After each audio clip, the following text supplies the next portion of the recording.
Perkenalkan, namaku Rara. Ini pertama kalinya aku membagikan cerita horor dari pengalaman hidupku sendiri. Kejadian ini terjadi udah lama banget waktu aku masih sekolah SD. Kayaknya sekitar tahun 96 gitu. Waktu itu umurku kalau gak salah 8 tahun. Nah, suatu hari aku dan keluargaku tuh harus berangkat ke Jakarta untuk nemenin tanteku yang mau nitipin anak keduanya ke tanteku yang lain. Jadi kedua tanteku ini tuh adik dari ibuku, sebut aja yang mau nitipin anaknya ini aku sebut tante A, dan yang akan nerima anaknya itu tante B yang emang belum punya anak. Sorry ya gitu, namanya aku samarkan. Terus alasan tante A ini ngadopsikan anaknya ke tante B karena tante A merasa kerepotan banget ngerawat kedua anaknya yang selisih umurnya tuh cuma setahunan gitu loh. Dan keadaannya itu suaminya baru meninggal. Aku paham sih kenapa tanteku harus melakukan itu. Sesampainya di Jakarta, kami semua nginep di rumah tante B. Dan ini pertama kalinya buat aku nginep di rumah tanteku yang itu.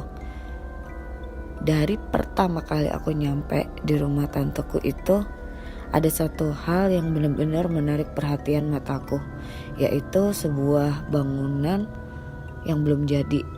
Bentuknya sih kayak rumah bertingkat gitu dan masih semen.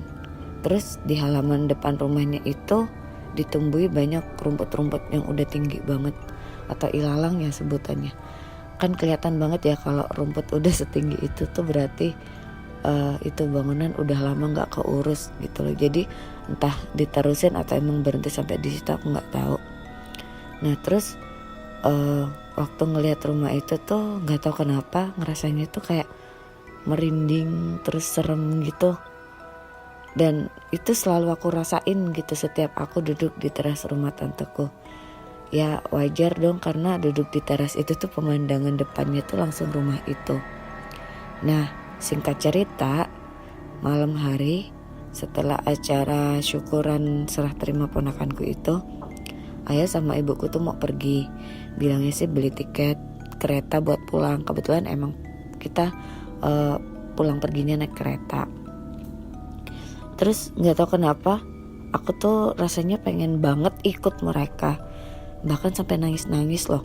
Terus tanganku tuh yang megangin kaos ayah kuat banget, dengan harapan sih biar bisa ikut.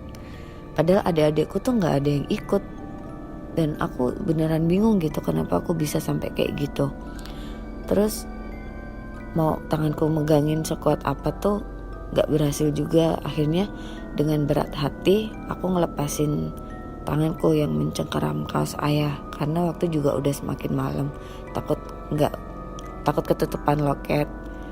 Nah terus abis itu sebenarnya aku heran sih kenapa aku kok ngerasa ngotot banget pengen ikut. Padahal sebenarnya aku tipe anak yang bisa dibilang pengertian. Maksudnya gak pernah ngerengek karena pengen selalu ikut pergi atau minta macam-macam ini itu. Aku bukan anak kayak gitu waktu itu. Nah akhirnya setelah ayah bundaku berangkat, otomatis dong aku masuk rumah. Nah pas di depan pagar itu gak tahu kenapa aku tuh pengen banget noleh ke arah belakang gitu, yang ke rumah itu, maksudnya ke bangunan yang belum jadi itu. Perasaanku tuh kayak gak enak gitu, kayak ngerasain bakal ada sesuatu yang muncul gitu dari bangunan itu. Cuman pas aku noleh, alhamdulillah waktu itu aku nggak lihat ada apa-apa sih, cuman gelap aja. Ya udah aku tutup lah pintu pagar itu. Tapi aku nggak langsung masuk ke rumah. Aku duduk di teras karena masih malu gitu. Masuk rumah dengan wajah yang ya emang masih nangis juga sih karena sesenggukan gitu kan. Nah abis gitu aku duduk liatin sekitar. Gak lama kemudian tiba-tiba merinding gak jelas gitu. Terus mataku tuh ngeliat ke depan, ke bangunan yang belum jadi itu. Terus tiba-tiba ada sosok yang muncul. Wah, aku liatin betul, aku takutnya cuma halusinasi gitu kan, karena aku sering ngeliat yang begituan. Terus aku liatin betul, bentuknya tuh transparan banget tipis banget. Jadi ilalang tuh masih kelihatan gitu, dan sosok itu tuh ada di antara ilalang gitu. Terus ternyata aku lihat lagi sosoknya laki-laki, cuman pakai kaos kotong sama celana pendek gitu. Terus semakin mendekat, aku semakin kenal lah siapa sosok itu. Dan ternyata kalau aku lihat wajahnya itu ternyata omku yang udah meninggal. Jadi suaminya si tante A itu.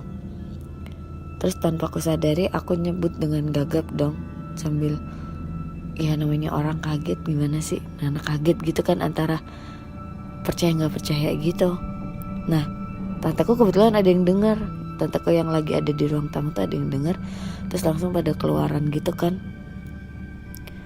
Terus ternyata betulan itu omku.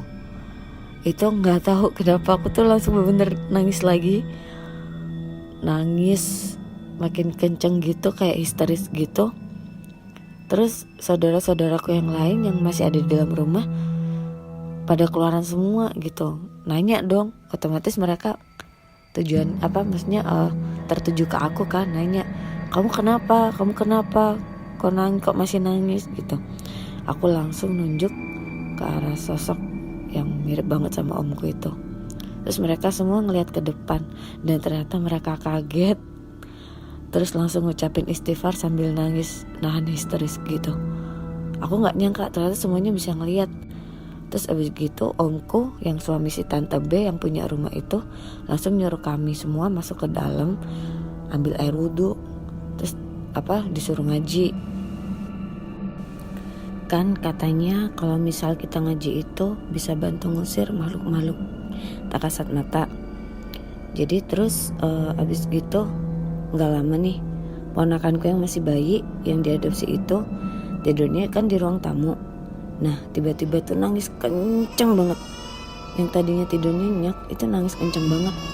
Dan itu tuh kalau aku lihat jamnya, waktu itu aku lihat jam tuh masih sekitar jam 8 gitu, jam 8 malam.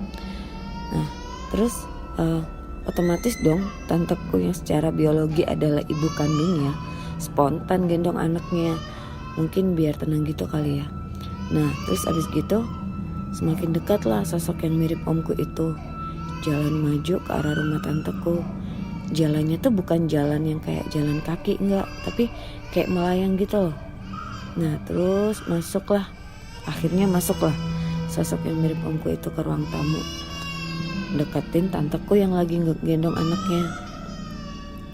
Nah jadi ruang tamu itu tuh tadinya emang banyak kursi, tapi sengaja kursinya disingkirin karena keluarga kami emang biasa tidur rame-rame juga di situ, bukan di kamar. Nah setelah semakin dekat, akhirnya omku itu berhenti tepat di depan tanteku yang lagi gendong anaknya.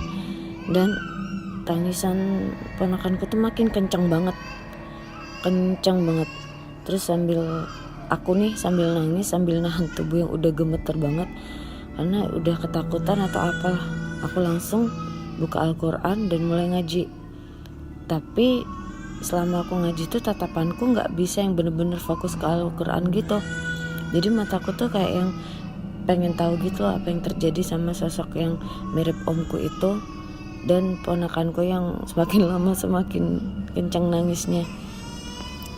Nah pas aku lihat omku yang udah berdiri di depan anaknya itu cuma diem. Jadi sosok yang kayak omku tuh cuma diem lama gitu. Terus gak lama tiba-tiba sosok itu nyium ponakanku dong. Jadi kejadian tuh kayak slow motion gitu loh, nyium gitu. Itu benar-benar kejadian yang bikin aku antara terharu, merinding, takut. Pokoknya gak ngerti deh, rasanya tuh kayak campur-campur gitu loh. Nah saudara-saudaraku yang lain juga ngerasa hal yang sama kayaknya. Nah terus abis gitu ruangan itu tuh jadi kayak penuh tangisan kita gitu. Ya gimana gak nangis coba, sosok yang udah meninggal terus tiba-tiba nyium anaknya, itu kan ya pasti yang gimana gitu kan. Nah terus aku coba lanjutin baca Al-Qurannya, dan beberapa saudaraku juga itu tuh yang kayak nggak ngaruh gitu di sosok itu tuh tetap omku tuh yang masih nyium anaknya, kayak nggak ada takut-takutnya sama sekali denger kita ngaji. Nah sekitar 2 menit kali ya abis nyium anaknya itu akhirnya dilepas lah ciumannya itu. Terus abis gitu tersenyum lebar banget. Terus gak lama sosok itu tuh kayak langsung mundur, perlahan mundur tanpa balik badan, jadi cuma jalan mundur terus gitu sampai ke rumput-rumput di mana omku tadi tuh muncul. Terus gak lama hilang. Jadi aku tuh nggak nerusin bacaan Al-Quranku, aku ngikutin sampai keluar teras untuk memastikan sosok itu benar-benar hilang atau enggak. Mungkin karena aku waktu itu masih kecil jadi nggak ngerti gitu kalau ninggalin ngaji gitu aja tuh sebenarnya nggak baik gitu. Terus setelah sosok yang mirip omku itu hilang, akhirnya omku yang dari suami tante B itu keluar rumah nyari pertolongan, teriak-teriak gitu nyari bantuan ke tetangga sekitar. Ya otomatis lah tetangga-tetangga juga yang ngedenger teriakan itu pada keluaran semua. Terus aku lihat ada satu orang pria tua gitu, panggilannya sih katanya engkong. Jadi si engkong itu kata orang-orang sekitar bisa lihat sosok-sosok gaib dan yang biasa ngurus-ngurusin kalau ada yang kesurupan atau apa gitu.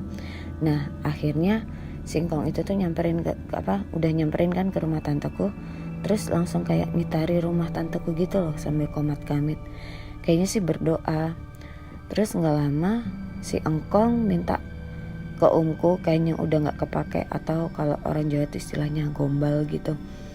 Jadi engkong itu minta gombal. Nah pas udah dapet gombal itu tuh langsung dibakar di samping rumah tanteku. Katanya sih buat ngusir setan gitu.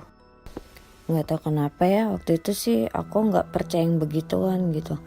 Karena kata guruku sih yang bisa ngusir setan tuh kayak ya doa-doa dari ayat Al-Quran. Kalau percaya yang kayak bakar gombal kayak gitu sih kayaknya sih termasuk perbuatan syirik. Nah habis selesai ngebakar gombal itu Singkong bilang kalau itu jelmaan jin dari ayah si ponakanku itu. Jadi memang katanya kayak mau pamit gitu loh. Aku bingung sih kalau disangkut pautin sama nalar sih kayak nggak nyampe gitu loh. Masa iya anaknya mau diadopsi sama tanteku yang lain, terus karena omku alias ayahnya itu ngerasa, terus tiba-tiba nyamperin pamit, ya itu sih nggak masuk di nalarku gitu. Ya wallahu alam sih, namanya juga orang udah meninggal. Setahuku sih kalau udah meninggal gitu kan nggak bisa hidup lagi. Yang jelas kejadian itu tuh nggak bakal pernah bisa aku lupa seumur hidupku. Dan soal kepercayaan sih, percaya enggaknya ada makhluk selain manusia itu sih aku sebenarnya percaya gitu. Cuman aku tipe orang yang gelap gitu, yang agak cuek sama hal-hal yang berbau mistis gitu. Oke, sekian dulu cerita pertama dari aku. Maaf kalau masih banyak gagapnya atau ceritanya kurang serem. Yang jelas kita sebenarnya nggak perlu takut sih kalau emang bisa ngelihat makhluk gaib lah ya istilahnya.